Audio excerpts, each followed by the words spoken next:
Bonjour à tous. Bonjour à tous. Le compagnon de Lolo le disait dans son mot introductif. Les compagnons du devoir, à travers leur site de Villeneuve d'Ascq, sont en train de répondre à un appel à un projet important porté par la Caisse des dépôts et consignations.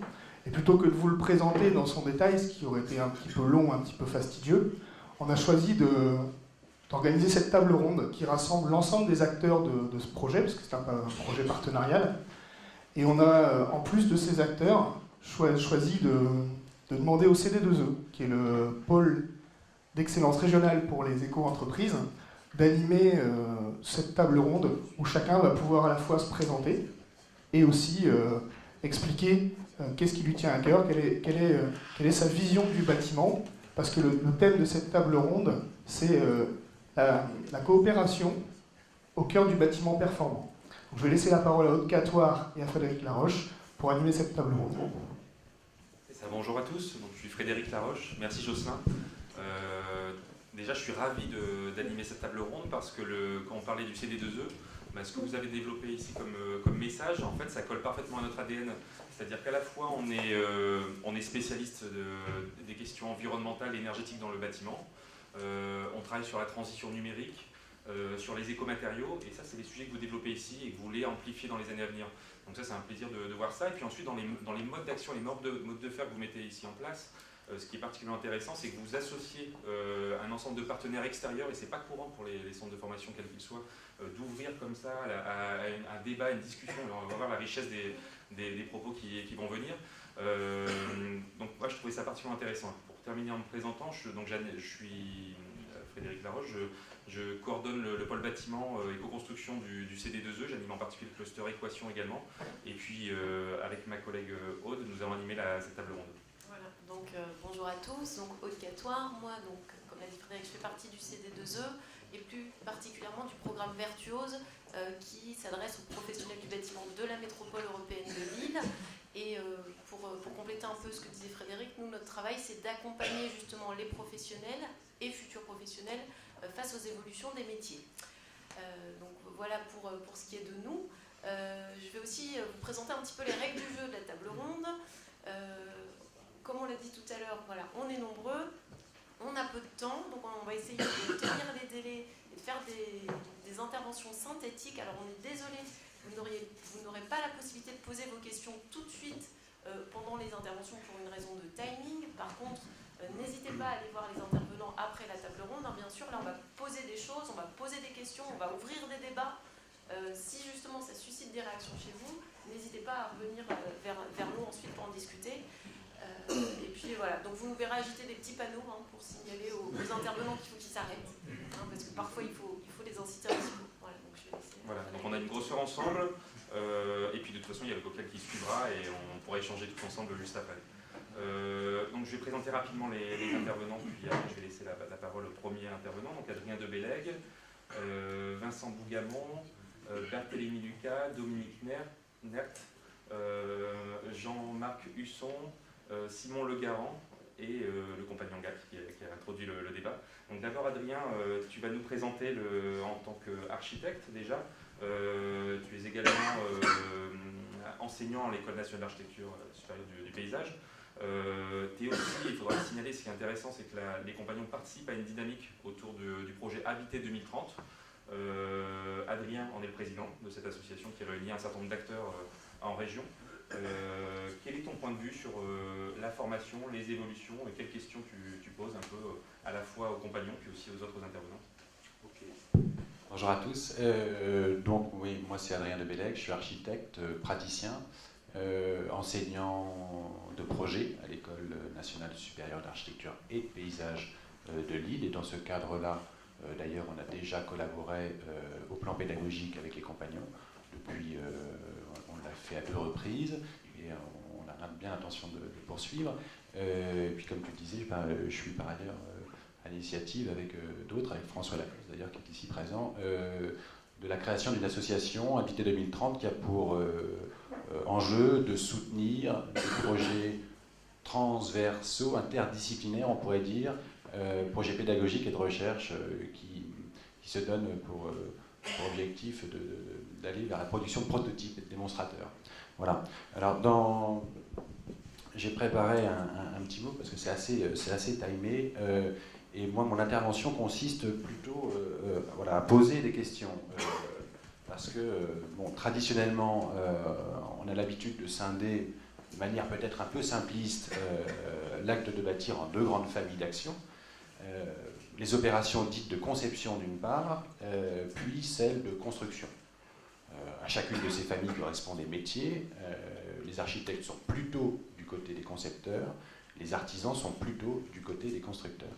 Et je trouve assez remarquable que nous soyons aujourd'hui à l'inauguration du pôle éco-conception des Compagnons du Devoir. Ça montre peut-être que la limite entre conception et construction, telle que le décrit la loi MOP, la loi qui dit un petit peu comment doit se passer la maîtrise d'œuvre publique, et puis qui est largement copiée ou par ailleurs, n'est peut-être pas aussi simple que ça. Cette distinction n'est peut-être pas aussi claire. Ça montre aussi que les compagnons voient large et qu'ils n'ont pas l'intention de rester enfermés dans des costumes étriqués et qu'ils ont l'ambition de la transversalité et de l'innovation. En mettant à la même table, c'est pas vraiment une table, mais en mettant à la même table un architecte, un aménageur, des entreprises du bâtiment et un certain nombre de spécialistes, les compagnons s'inscrivent peut-être dans la tradition du Verbund du début du XXe siècle. Certains d'entre vous connaissent peut-être, hein, association d'industriels, d'architectes et d'artistes qui avaient un projet commun, voilà, celui de la qualité à tous les étages. Qualité du produit fini, bien sûr, mais qualité pour le producteur et qualité de la production. À la différence des compagnons, peut-être, ce projet visait un développement industriel largement assis sur les outils et les machines. On peut se demander d'ailleurs si, d'une certaine manière, ces pionniers, ces innovateurs du début du XXe ne sont pas à l'origine de l'architecture de composants qui domine aujourd'hui un siècle plus tard. Mais revenons un peu aux compagnons. En associant éco et conception, les compagnons nous montrent qu'ils ont aussi l'intention de peser sur le match de la transition énergétique et du développement durable, celui-là même qui nous préoccupe tant, hein, qui préoccupe toutes les filières, tous les acteurs du monde de la construction et du cadre de vie. Et dans ce cadre-là, je suis assez curieux de connaître leur point de vue. Alors, j'ai compris qu'il n'y aurait pas d'aller-retour, mais peut-être dans les discussions après. Hein. Et là, voilà, 3 questions plutôt spécifiques pour aborder ce thème très très large. La première, c'est à voir avec le développement durable. Hein. C'est assez simple en apparence comme question, mais le durable est-il ce qui dure? Et si oui, les bâtiments de demain seront-ils plus durables que les bâtiments d'hier? Et de manière un petit peu provocatrice peut-être, j'ai envie de poser cette question. Une abbaye cistercienne du XIIe siècle est-elle moins durable qu'une école maternelle du XXIe à énergie positive, etc. Deuxième question, peut-être qui demande un développement un peu plus long, qui s'appuie sur un constat d'architecte praticien.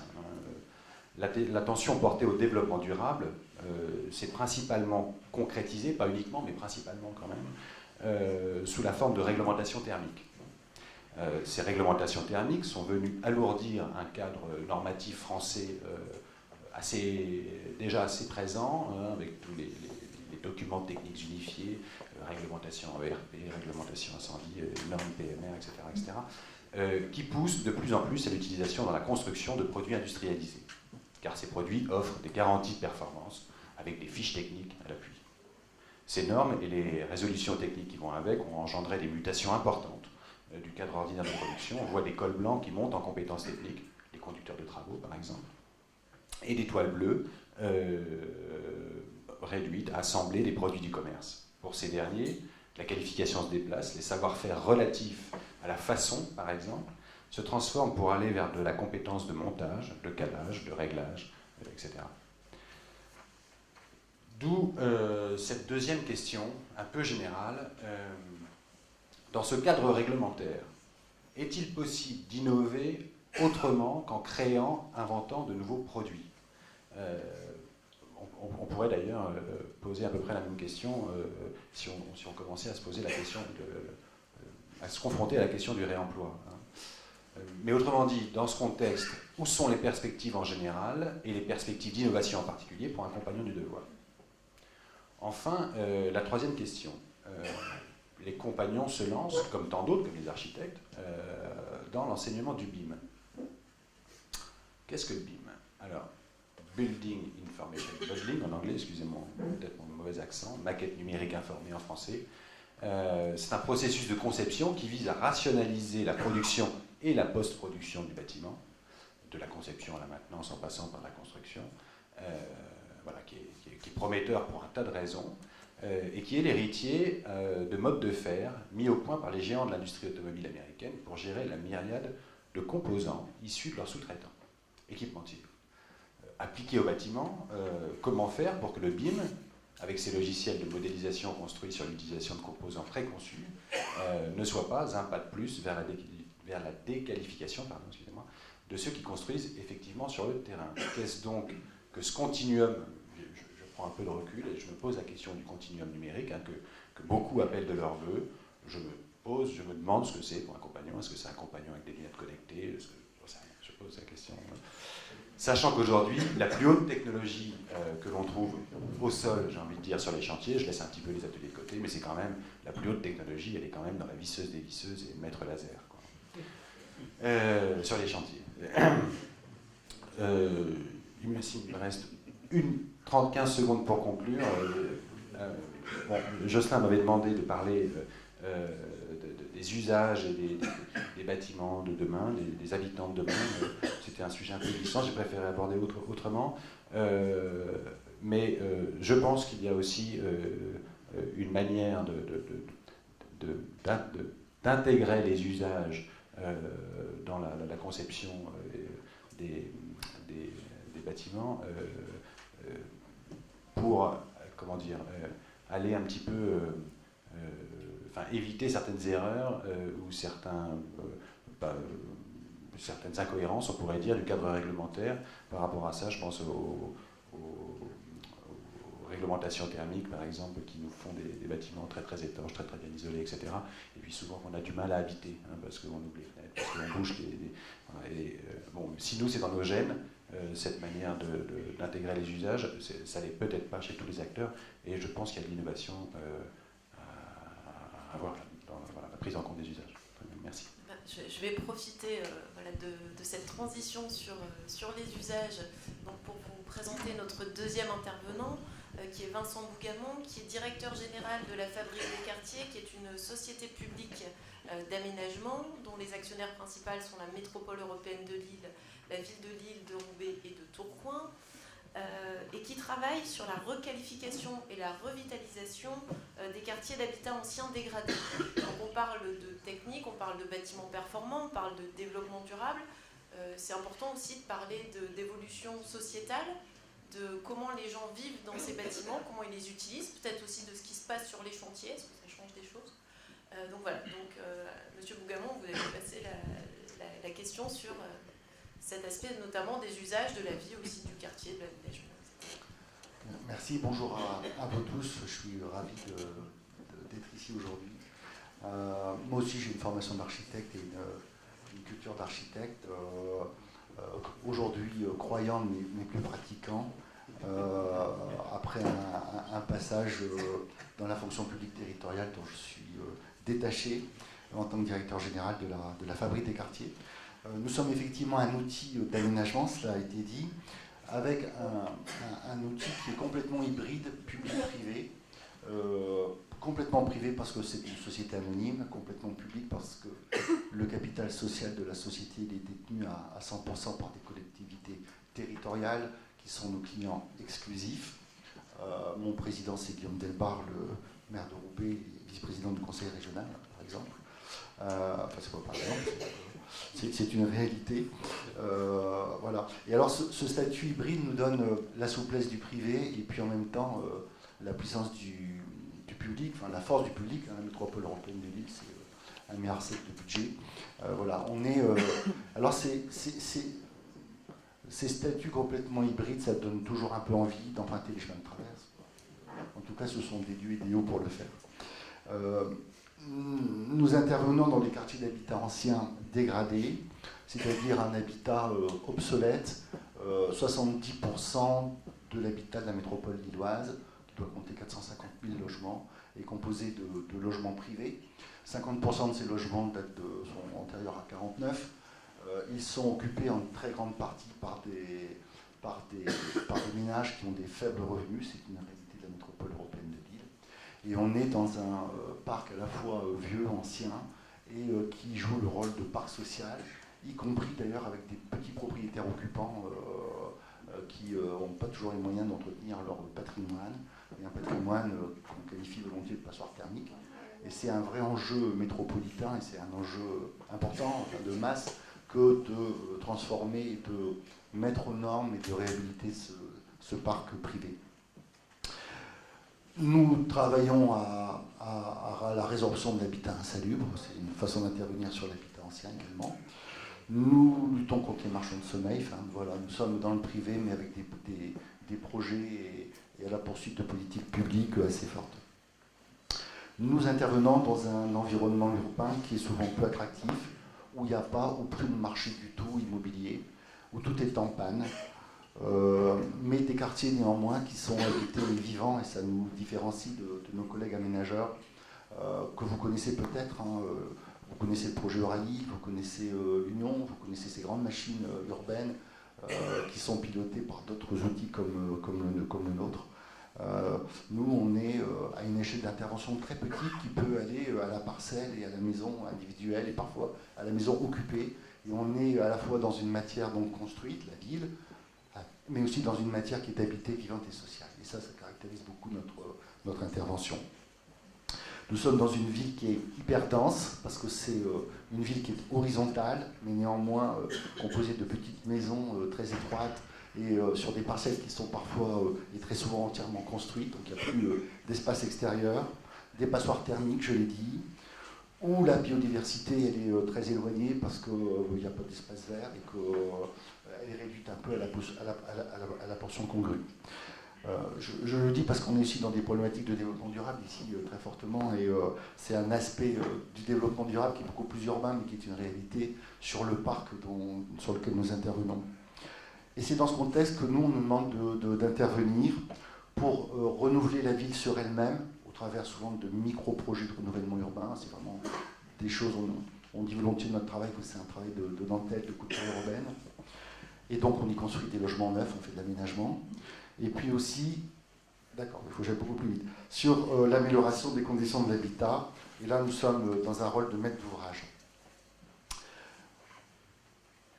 La question de cet habitat dégradé et de son environnement social, c'est comment en permanence on fait le lien entre les investissements qu'on nous demande de faire en tant qu'aménageurs et le bénéfice que peuvent en tirer individuellement et collectivement les habitants des quartiers sur le plan à la fois social et économique. Les habitants ont une place prédominante, les habitants ont comme acteurs à part entière du changement et de la transformation autour de notions de modes de faire qui font appel à ce qu'on appelle en français la capacitation et en anglais l'empowerment, c'est-à-dire comment on arme des habitants finalement à ce qu'ils deviennent des citoyens actifs d'une transformation de leur quartier. Des acteurs, acteurs qui sont également les auteurs de leurs projets de réhabilitation quand ils sont propriétaires, mais aussi parfois quand ils sont locataires.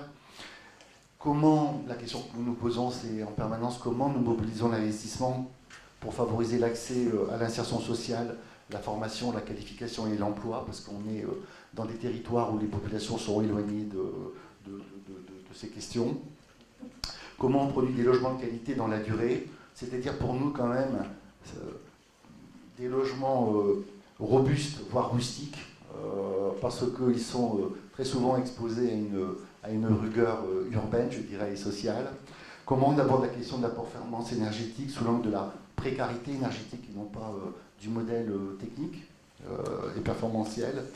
La question qui se pose, c'est quand on fait des travaux, quel est le bienfait pour le porte-monnaie du futur locataire ou du futur propriétaire ou du futur occupant, c'est-à-dire quel est en fait le bénéfice en termes de performance économique et sociale.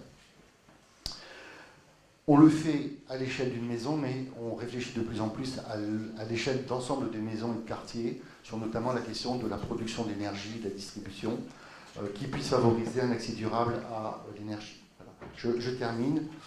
On ne peut pas parvenir tout seul sur ces questions-là, on ne peut pas travailler tout seul, c'est une vérité. C'est pour ça que nous sommes intéressés à travailler, que ce soit dans l'association Habiter 2030 dont on est membre, ou que ce soit aujourd'hui dans le PIA qui est porté par les Compagnons du Devoir, auxquels on s'est associé très volontiers, parce qu'on pense qu'il faut créer des lieux de convergence et transversaux à tous les métiers, à toutes les professions, des lieux comme ça un peu hybrides aussi, où les questions sont posées dans toutes leurs dimensions et où on essaye d'y apporter des réponses.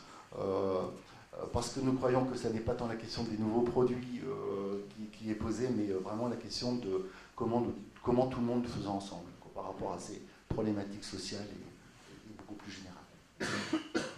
Merci. Merci Vincent pour ce témoignage de terrain. Je vais passer la parole à Barthélémy Lucas pour un autre témoignage de terrain, puisque Barthélémy est à la fois cofondateur et co-gérant du groupe Ecolis. Et Ecolis, c'est une société, un groupe basé à Lille, qui est spécialiste de l'amélioration énergétique, avec notamment les questions d'isolation énergétique, isolation thermique intérieure, extérieure, mais également du solaire photovoltaïque. Donc Barthélémy, est-ce que tu peux à la fois nous dire, on va aborder la question sous un autre angle, sur la question de l'innovation. En quoi, de ton côté, en tant qu'entrepreneur, l'innovation et peut-être les nouvelles technologies font bouger les choses aujourd'hui, et est-ce que tu aurais des exemples à nous donner sur le terrain qui permettent de répondre aux préoccupations qu'on vient d'évoquer? Oui, merci Frédéric. Donc juste pour vous situer, Groupe Ecolis, c'est une entreprise de bâtiment de 25 personnes. On fait de la couverture, l'isolation intérieure et extérieure, comme tu disais, et du photovoltaïque. On existe depuis un peu moins de 10 ans. Voilà, c'est environ 1000 chantiers, c'est 30 000 panneaux solaires posés. Et c'est une conviction profonde de l'urgence absolue dans laquelle on est. Et c'est pour ça que cette inauguration ce pôle éco-conception a beaucoup de sens. Voilà. On n'est plus dans des thèmes, on n'est pas à essayer de verdir à l'entreprise de bâtiment. On est dans une urgence de transformation et on veut, nous, en tout cas, en être une part importante. Et puis dans ces métiers qu'on exerce avec nos techniciens, on est persuadé, on a senti que l'innovation, ou ce qu'on appelle aujourd'hui la digitalisation, était un vrai enjeu qui permettrait de s'améliorer dans notre métier d'abord, donc mieux faire ce qu'on fait sur le chantier, de mieux communiquer avec nos clients, mieux communiquer au sein de l'entreprise également, et puis de mieux gérer. Donc mieux gérer, mieux faire, mieux gérer l'entreprise. Donc on réfléchit un peu. Alors c'est vrai que dès qu'on se met autour d'une table et qu'on se dit tiens, voilà les tâches que je réalise, voilà toutes les possibilités techniques aujourd'hui, qu'est-ce qu'on peut en faire, ça peut être très vite l'effervescence. Il y a aussi plein de choses, de courants forts qui se développent comme le BIM par exemple. Mais on est une modeste entreprise avec une vingtaine de gars qui travaillent dur et on n'a pas forcément le temps à passer ou on n'est pas encore dans cette dynamique-là. On a fait quelques tests avec notamment le CODEM qui est aussi un pôle régional sur le bâtiment et numérique. Donc on a scanné complètement un appartement qui était à rénover en 3D et puis on s'est connecté à une plateforme d'échange avec plusieurs entreprises qui travaillaient sur cette rénovation, pouvoir faire des devis plus précis, pour pouvoir interagir avec le propriétaire qui faisait les travaux. Voilà, donc on est dans des tests comme ça. Mais finalement, c'est des choses qui sont encore un peu complexes. Un scanner 3D aujourd'hui, c'est 60 000 €. Bon, il faut passer 1h30 à scanner l'appartement. C'est beaucoup de temps, c'est beaucoup d'énergie à passer quand on court toute la journée. Et donc on a un outil qui est assez simple et qu'on a tous, c'est ça. Voilà. Donc c'est vrai qu'avec ces téléphones qu'on a tous dans nos poches, il y a aujourd'hui plein d'applications, plein d'idées, plein de choses à réinventer.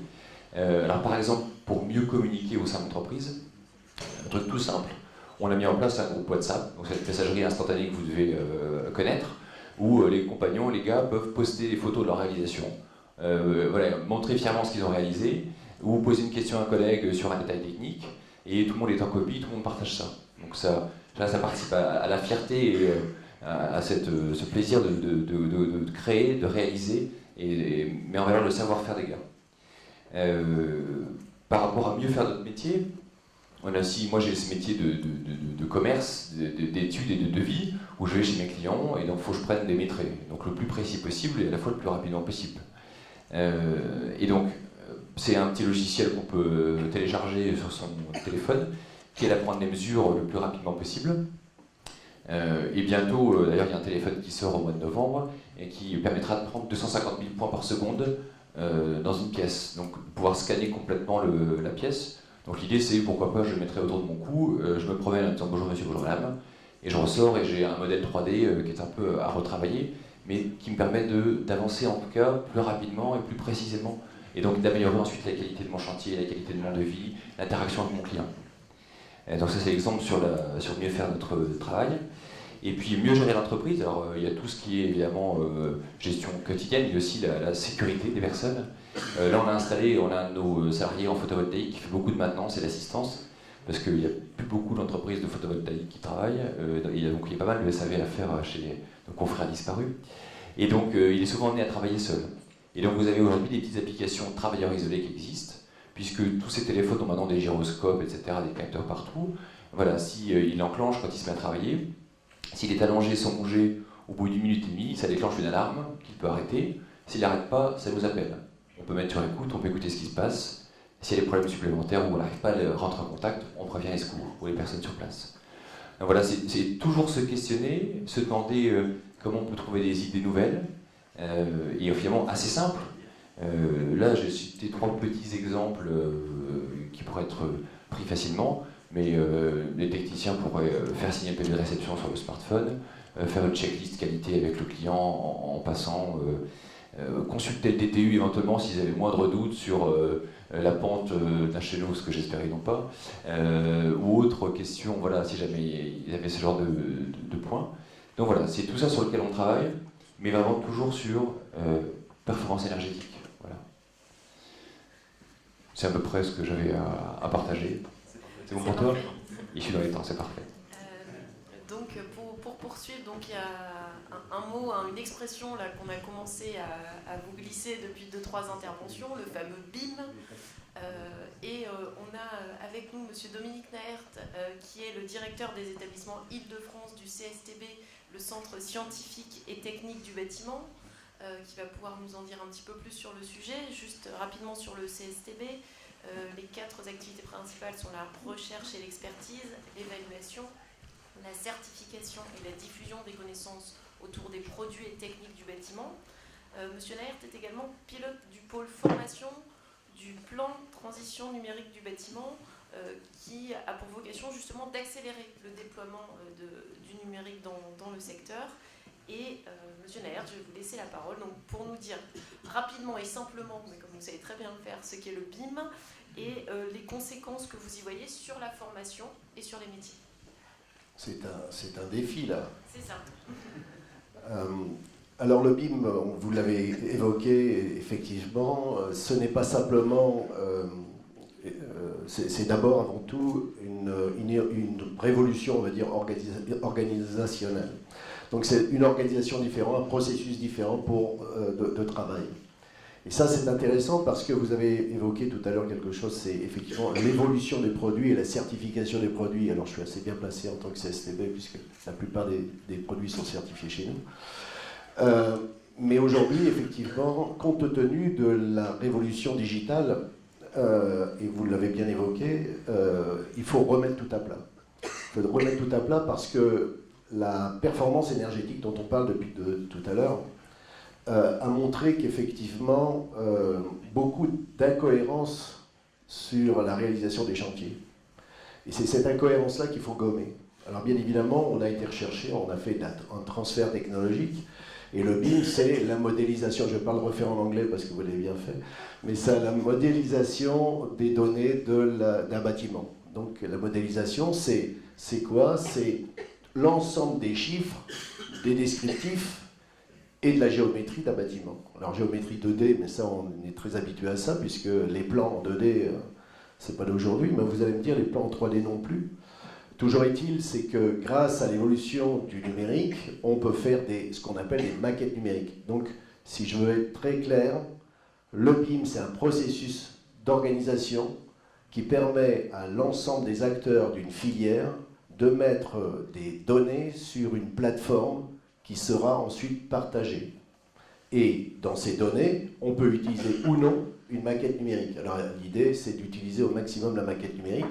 Pourquoi? Parce que grâce à ces données, on va pouvoir faire, grâce aussi à nos logiciels métiers ou à d'autres types de logiciels, eh bien, un calcul très précis de la performance énergétique, de l'éclairage d'une maison, de l'influence de l'environnement sur cette maison ou sur ce bâtiment.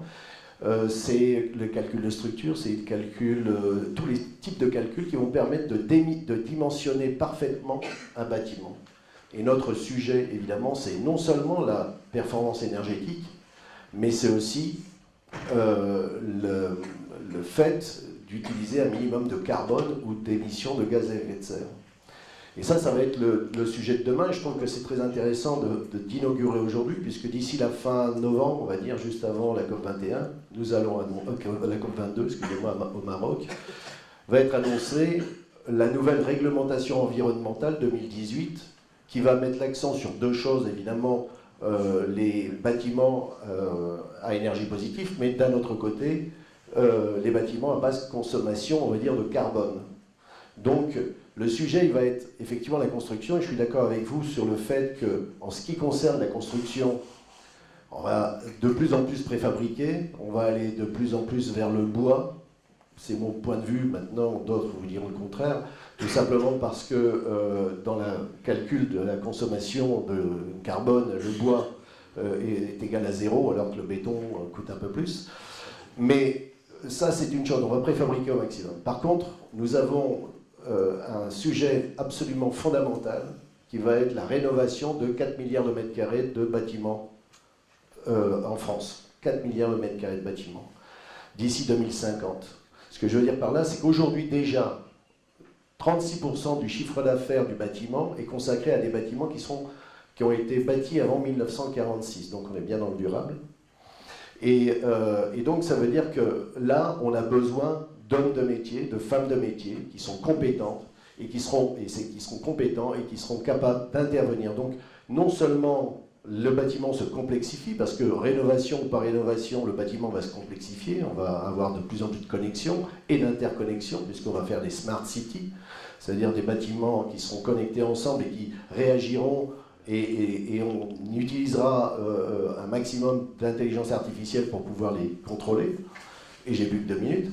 Et par contre, une chose est certaine, c'est que cette complexification sera aidée en cela par un processus qui est celui du BIM, qui est aujourd'hui obligatoire en Angleterre depuis d'ailleurs le début de cette année, mais qui est en phase enfin, on travaille déjà beaucoup en Finlande depuis une dizaine d'années sur ce sujet, et donc c'est quelque chose qui favorise effectivement une meilleure qualité entre les acteurs, et je termine, entre la conception et la réalisation, justement. L'idée, c'est que le vrai processus BIM consiste à mettre autour de la table l'ensemble des acteurs, pas simplement les concepteurs, pas simplement le maître d'ouvrage, pas simplement les bureaux d'études, mais aussi le maçon, le charpentier, le plombier et la VMC. Et c'est la seule solution pour faire un processus BIM qui soit de qualité. Et dans cela, les hommes de métier et les femmes de métier reprendront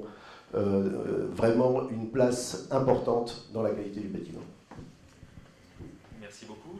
Je vais passer maintenant la parole à Jean-Marc Husson, puisque toujours sur la question d'innovation, on va faire une condition sur l'innovation dans la formation, sur ce qui est possible de faire pour faire évoluer les pratiques de formation, puisqu'on voit que les sujets sont complexes et évoluent constamment. Monsieur Husson, vous êtes à la fois responsable du pôle de formation Hauts-de-France de la PAV, bien ça, et puis également président du groupe régional de la FFP, c'est ça? Oui, Fédération de la formation professionnelle, effectivement. Bonjour à tous. Alors, avant de démarrer, effectivement, je pourrais vous présenter la PAV rapidement en donnant des chiffres. Plus de 10 000 collaborateurs en France, répartis sur 140 centres de formation, entre autres. Mais bon, les chiffres sont intéressants, mais ne disent pas tout. Depuis tout à l'heure, on entend parler de révolution industrielle, transition énergétique, et j'ai plutôt choisi de parler de la PAV depuis sa création, parce que l'année prochaine, nous fêterons nos 150 ans. Et 150 ans, ça nous ramène à la première révolution industrielle. Qui dit révolution industrielle, à chaque fois, c'est lié à la notion d'énergie. Et la première, c'était quoi? C'était la vapeur, l'arrivée de la vapeur dans l'industrie. Les industriels ont mis en route leurs belles machines à vapeur, c'est des grosses cocottes minutes. une énergie porteuse d'avenir, et on le verra dans toutes les révolutions, c'est un peu ça, on est à la fois porteur d'avenir, mais il y a à la fois des défis qui sont mis en place, et ils se sont vite rendus compte aussi, l'industriel, que voilà, il fallait maîtriser cette énergie, et que à la suite d'un certain nombre d'accidents, ils ont décidé de s'associer et de créer une association des propriétaires d'appareils à vapeur. Ça, c'est pour la petite histoire, APAV. Voilà, APAV était né, il n'y avait pas encore le E, c'était la première révolution industrielle. La deuxième, nouvelle énergie, l'électricité, et le E est arrivé aussi. Je n'entrerai pas dans le détail de toutes les prestations de contrôle, d'assistance technique et de conseils que l'on peut mettre en place. Mais voilà, c'est pour un petit peu dire qu'au fil du temps, les révolutions se succèdent et à chaque fois, il y a des défis qui sont posés. Une étape intermédiaire qui est après la Seconde Guerre mondiale, effectivement, là on arrive typiquement dans le bâtiment, nouveau challenge, construire vite, mais si possible construire bien aussi, et là aussi des réglementations sont arrivées. Je ne vais pas parler aux professionnels des lois Spinetta et autres choses, mais là aussi la PAV s'est positionnée dans le contrôle technique de construction, l'assistance technique et le conseil. Et là, on arrive au cœur du sujet, je veux dire, on est maintenant dans la troisième révolution industrielle. Là aussi, c'est la notion d'énergie qui est en ligne. Plus forcément l'apparition d'une nouvelle énergie, mais plutôt la gestion de la potentielle pénurie des énergies, qu'elles soient renouvelables ou non, mais en tout cas la gestion et la transition énergétique et du numérique, c'est lié. Et là, effectivement, on arrive au cœur du sujet, la formation. La formation est effectivement un des éléments, je pense, parmi les plus importants pour traiter cette problématique. Aujourd'hui, APAV a choisi de participer à ce projet avec les compagnons du devoir par rapport à un constat. Alors le premier constat, il n'est pas uniquement sur le bâtiment, hein, c'est un constat général. Les métiers et les compétences requises pour exercer ces métiers évoluent tous les jours. Je crois qu'il y a une étude, bon, il y en a pas mal qui sortent sur le sujet, mais une des dernières que j'ai vu passer, 6 métiers sur 10 exercés en 2030 n'existent pas encore. 2030, c'est demain. Hein. Les gamins, enfin je dis nos enfants, ils sont grands maintenant, mais à la maternelle, tous les gamins de la maternelle, plus de la moitié, vont exercer un métier qui n'existe pas aujourd'hui. Donc la notion de formation, de conception de formation, de réflexion, c'est fondamental. Si on ne trouve pas des solutions, comment est-ce qu'on va préparer les futures générations à exercer des métiers qui sont en devenir? En parallèle de ça, les nouvelles générations ont déjà aujourd'hui de nouvelles aspirations, des nouveaux modes de fonctionnement liés aux modes de communication, les réseaux sociaux, etc. Dans nos centres de formation, on le constate déjà aujourd'hui. Les stagiaires n'arrivent plus avec le même état d'esprit, ils n'arrivent plus uniquement pour venir chercher de la connaissance ou de la compétence. Ils ont des modes de fonctionnement différents et il y a de gros challenges qui sont devant nous pour adapter nos outils pédagogiques. Les entreprises ont besoin d'efficacité, des temps de formation de plus en plus courts si possible. Ils ont besoin de souplesse, d'organisation, de formation différentes à mettre en place. Effectivement, dans le bâtiment, on le sait. Les contraintes sont très fortes et donc la formation doit s'imbriquer de la manière la plus intelligente possible par rapport aux contraintes organisationnelles des entreprises. Bien sûr, bon rapport qualité-prix, normal. Donc aujourd'hui, fort de tout ça, en tant qu'organisme de formation, on n'a plus le choix, il faut absolument repenser nos méthodes et nos outils pédagogiques. Le virage, il est actuellement devant nous, il est aujourd'hui, on ne peut pas se permettre de le manquer. Le développement continu des nouvelles technologies de l'information et de la communication peut permettre de faire face à tous ces défis. Je dis bien peut permettre parce que penser que la technique va tout régler, c'est une grosse erreur. La technologie, c'est que la technologie, un outil, c'est un outil. C'est sûrement pas aux compagnons que je vais apprendre que c'est pas parce qu'on a un marteau et un burin qu'on devient un bon professionnel, juste parce qu'on a les outils. Ce ne sont que des outils. Donc les gros efforts à faire, ce sera clairement de définir finement les objectifs qu'on va devoir se fixer et travailler sur les mutations humaines. Parce que le cœur du problème, il est sur la mutation humaine et qui seront nécessaires pour intégrer les nouvelles approches pédagogiques. Ça va être vis-à-vis des stagiaires, mais aussi vis-à-vis de tout le corps, je dis enseignant avec des guillemets, au sens large du terme. Les OF vont devoir muter, vont devoir travailler sur de nouvelles approches. Et le fond de la problématique est de faire muter aussi la partie humaine en notre sein. Concrètement, préparer le métier aux mutations technologiques et économiques, c'est un projet qui devra prendre en compte une multitude de paramètres dont certains seront en constante évolution. Et c'est pour ça que j'insiste Un projet devrait être, c'est un peu antinomique, mais structurellement dynamique. S'il n'est pas question de commencer, et c'est un peu, je vois 2 minutes, ça passe vite, ça va aller.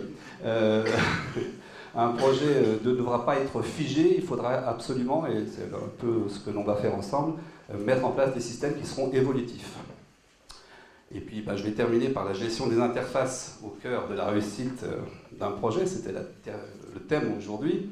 Alors, sans rentrer dans le détail, effectivement, je n'avais plus le temps, mais l'évolution des objectifs visés en construction, et là je parle vraiment du bâtiment, fait que globalement nous passons aujourd'hui, avec toutes les contraintes que nous avons, d'une obligation d'engagement individuel à une obligation de résultat collectif. Et je pense que cette petite phrase elle va résumer beaucoup de choses. Il faut qu'on cesse de jouer individuel. Alors je dis il faut, nous, je me mets dedans aussi, il faut que petit à petit le collectif prenne le pas sur l'individuel, que ce soit en entreprise ou au sein des organismes de formation. Donc la coordination entre les différents corps de métier devient impérative, et pas uniquement en sécurité, c'est un petit clin d'œil à notre activité de CSPS, mais que je ne vais pas insister là-dessus. La formation doit donc inclure une vision globale et des objectifs collectifs par rapport aux moyens qu'elle doit atteindre. La mise en place d'outils performants comme ce bâtiment et puis le projet que nous avons aujourd'hui, associé à un développement de nouvelles approches pédagogiques, nous permettra de relever ce nouveau défi. Merci. Merci encore pour la transition. Alors, la table ronde est vraiment bien conçue. Bravo Jocelyn et merci à tous les intervenants qui sont vraiment complémentaires. Et ce qu'on disait tout à l'heure, ce que disait Frédéric en ouverture, c'est vraiment intéressant d'avoir des acteurs qui sont tous de métiers, de secteurs, de structures différentes. Et finalement, on se rend bien compte qu'il y a une cohérence globale du discours, que les choses se répondent et que tous ensemble, on est capable d'apporter des réponses et de les construire ensemble, qui est l'objet du projet dont on parle aujourd'hui. Donc moi, je vais passer la parole à Simon Le Garon, qui est directeur de l'entreprise Legabat, qui est une entreprise de maçonnerie et de gros œuvres qui est basée à Huascar, qui compte 30 salariés. Vous êtes spécialiste dans les rénovations lourdes et performantes, et notamment des maisons BBC et passives en béton cellulaire. Vous faites partie d'un groupement d'entreprises qui s'appelle Aramis. On parlait justement de cette question des interfaces et de la nécessité de travailler ensemble. On voulait vous faire intervenir sur la question de ce travail en groupement, ce qui vous a motivé à y participer et ce que ça vous apporte. Oui, donc pour parler de Aramis et présenter le petit historique, Aramis, ça a commencé par des chefs d'entreprise qui se réunissaient au CD2E justement pour échanger sur des problématiques, sur des projets. Et à ce moment-là, il y a eu au niveau européen le Living Green, qui était un projet de créer des groupements d'entreprises pour favoriser l'éco-conception et les rénovations. Donc de ce coup-là, on a pu bénéficier d'aide, de soutien et d'accompagnement du niveau européen, au niveau du CD2E. Et de là est né Aramis, qui est donc un groupement de 10 entreprises qui œuvrent donc à la rénovation des bâtiments en prenant en compte les problèmes d'éco-conception. L'intérêt justement de ce groupement, c'est de proposer une offre globale qui en répond, parce que c'est quelque chose qui plaît énormément aussi au maître d'ouvrage, c'est avoir un intervenant. Donc on a effectivement les entreprises tout corps d'État. Nous, le parti que l'on prend, c'est qu'on est chacun spécialiste de notre métier. On ne prétend pas connaître, enfin je suis maçon, je ne prétends pas connaître toutes les particularités de la charpente par exemple. Et de ce coup-là, on peut se permettre de présenter une offre globale pour un projet de rénovation, en développant aussi une identité Aramis. Et ça me permet également d'échanger sur les problématiques en amont, ça permet de préparer aussi nos remises d'offres, le déroulé du chantier, pour préparer cette coordination qui est importante et dont on a déjà parlé,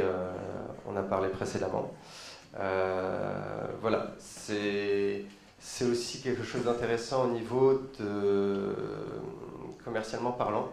C'est vrai qu'on est donc 10 entreprises. Les corps d'État sont représentés qu'une fois, il n'y a qu'un seul maçon, il n'y a qu'un seul charpentier. Et ce qui permet aussi donc, de ce coup-là de la recommandation en interne. On est entre guillemets chacun le commercial de l'autre. Et donc ça permet aussi au niveau budget de se recommander. Voilà, donc quelques points particuliers à faire attention dans la création d'un groupement. La première chose, c'est le statut.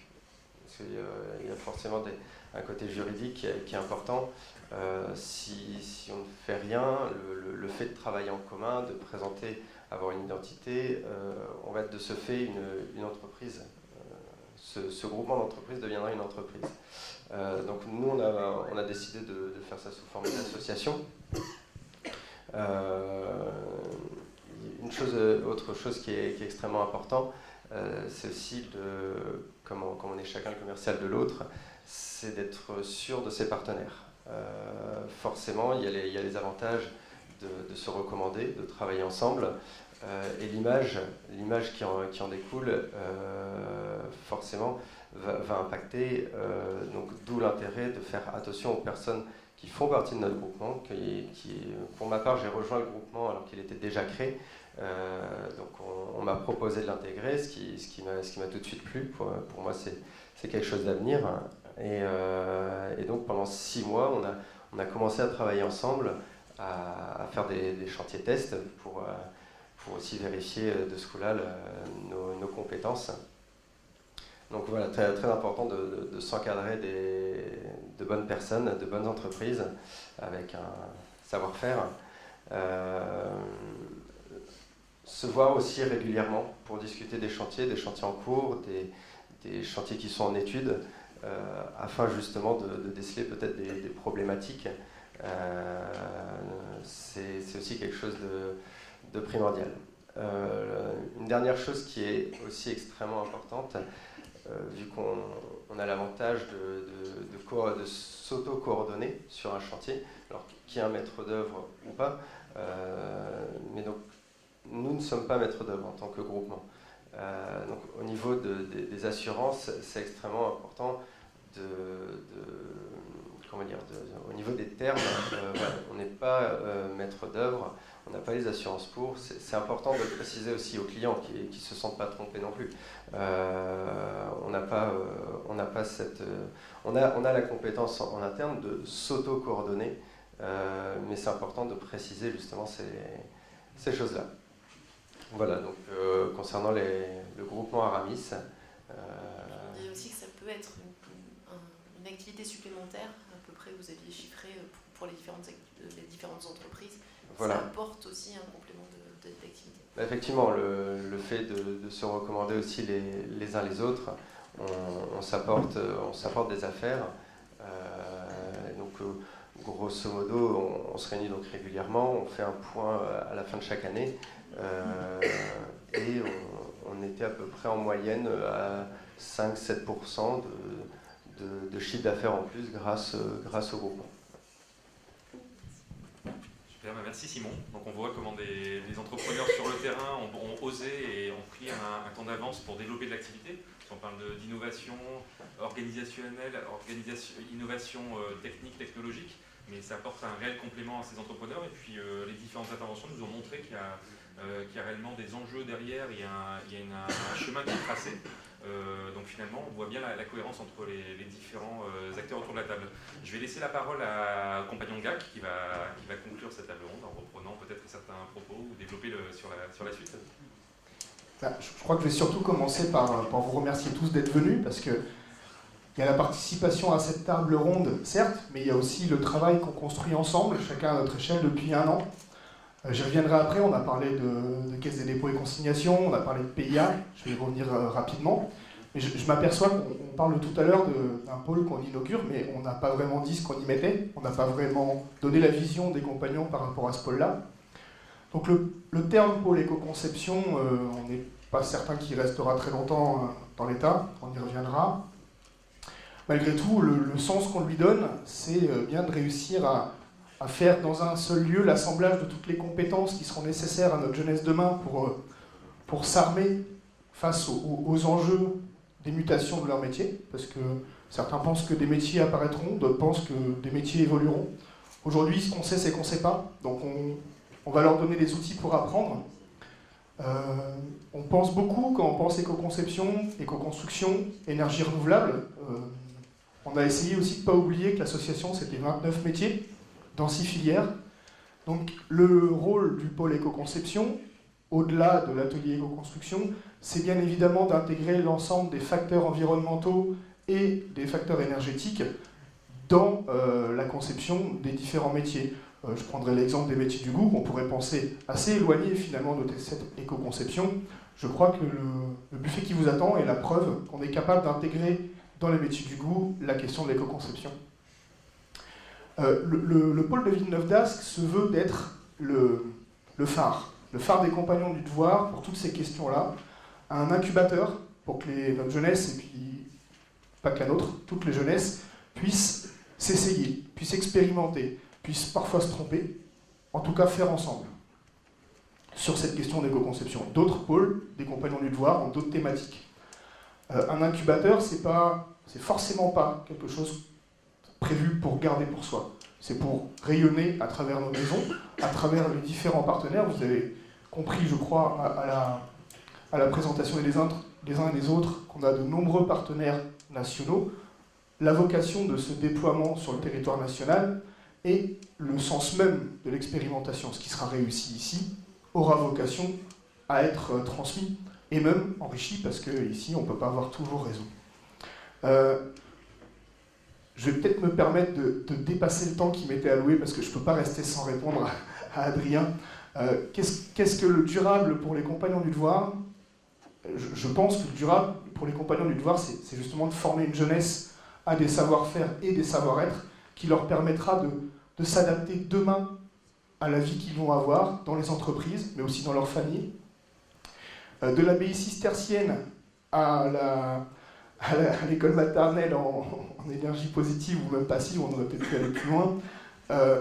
Ce qui, moi, me semble nécessaire, c'est de donner l'ensemble des compétences pour à la fois construire l'un et l'autre, et puis aussi savoir construire ce qui n'existe pas encore. Le BIM, ça je crois que aujourd'hui, Dominique Merck a souvent dit, le BIM, tout le monde en parle, mais personne ne sait tant qu'il n'en a pas fait. Et bien la place des hommes et des femmes de métier de chez les compagnons, c'est justement d'y être. Parce qu'on ne connaît pas encore notre place dans cette révolution digitale, dans cette révolution numérique. Il y a une chose dont on est sûr, c'est que si on n'y est pas, on ne pourra rien y faire.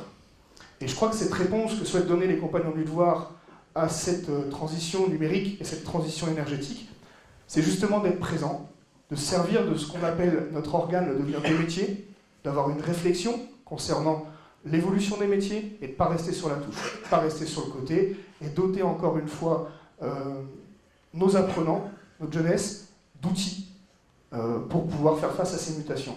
Encore une fois, je parle souvent de notre jeunesse parce que c'est notre propos, mais comme le disait le compagnon Nolo tout à l'heure, on a aussi vocation à s'ouvrir sur la formation des salariés d'entreprise, car il semble évident qu'un jeune compagnon qui évolue dans une entreprise, plus formés sont ses collègues de travail, plus vite il va apprendre.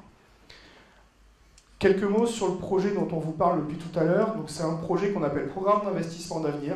C'est le numéro 2, c'est porté par la Caisse des dépôts et consignations. C'est un projet qu'on a choisi multipartenarial pour répondre à 3 enjeux majeurs. Le premier enjeu, c'est développer l'attractivité dans nos métiers. On souffre parfois, je ne sais pas bien pourquoi, mais on souffre parfois d'un manque de reconnaissance, que ce soit par notre approche pédagogique ou par rapport à l'image du métier. Donc on s'est dit qu'on allait travailler sur des projets collaboratifs, interdisciplinaires, interécoles, dans l'association Habité 2030 dont Adrien est le président. Il y a l'école de design, une école de l'école des mines d'Edouai, il y a aussi l'école qu'on appelle les compagnons du devoir. Et ensemble, on espère pouvoir faire des projets qui donnent une visibilité à nos métiers et à nos façons de travailler. Et aussi développer des outils numériques pour appréhender ces métiers de façon peut-être un peu plus ludique parfois. Le deuxième projet, c'est plus de répondre aux besoins de formation des entreprises. On ne peut plus se satisfaire, en tant que centre de formation, de dire on vous formera dans 6 mois. Non. Une entreprise, elle a un chantier dans 1 mois et demi, il lui manque des compétences, il faut qu'il puisse l'intégrer à son devis, il faut qu'il puisse avoir une vraie vision sur un court terme. Et aujourd'hui, les compagnons, pour répondre à cet enjeu, ont l'obligation d'adapter leur méthode pédagogique. Donc dans ce projet, qui est finalement pas si innovant que ça, c'est de mettre autour de la table des centres de formation partenaires, des entreprises, des organisations professionnelles, des OPCA, et de dire demain, dans 6 mois, 1 an, 2 ans, 10 ans, de quoi va-t-on avoir besoin sur les chantiers, et donc du coup comment on le décline sur de la formation. Et le troisième enjeu de ce projet-là, c'est comment déplacer la formation sur le lieu de formation, sur le lieu de travail. Pardon. Beaucoup d'expérimentations ont été faites, souvent pas suffisamment loin, tout au moins c'est ce qu'on se dit, ça va être de se servir de notre propre bâtiment, de notre propre chantier pour en faire un bâtiment exemplaire, à la fois en termes de performance, à la fois en termes de suivi, et puis à la fois en termes de formation des ouvriers et de l'ensemble de la chaîne de valeur qui interviendra sur ce chantier. La Fabrique des Quartiers est là aussi avec nous, justement pour voir comment, dans d'autres cadres, on peut expérimenter cette formation en situation de travail. Je tiens à le préciser, nous ne sommes pas les seuls compagnons à travailler sur ces sujets-là, les organisations professionnelles le font aussi. Mais on veut, par ce projet, amener notre pierre à l'édifice de cette expérimentation.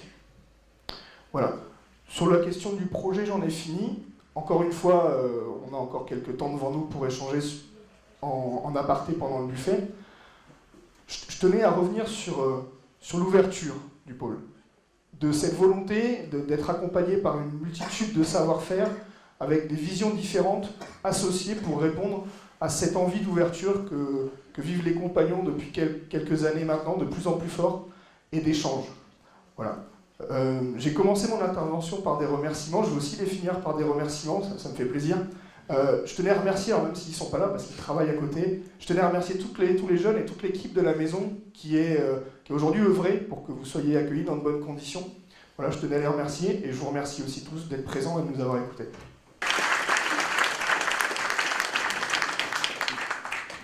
Merci, très rapidement, vraiment sans transition comme on dit.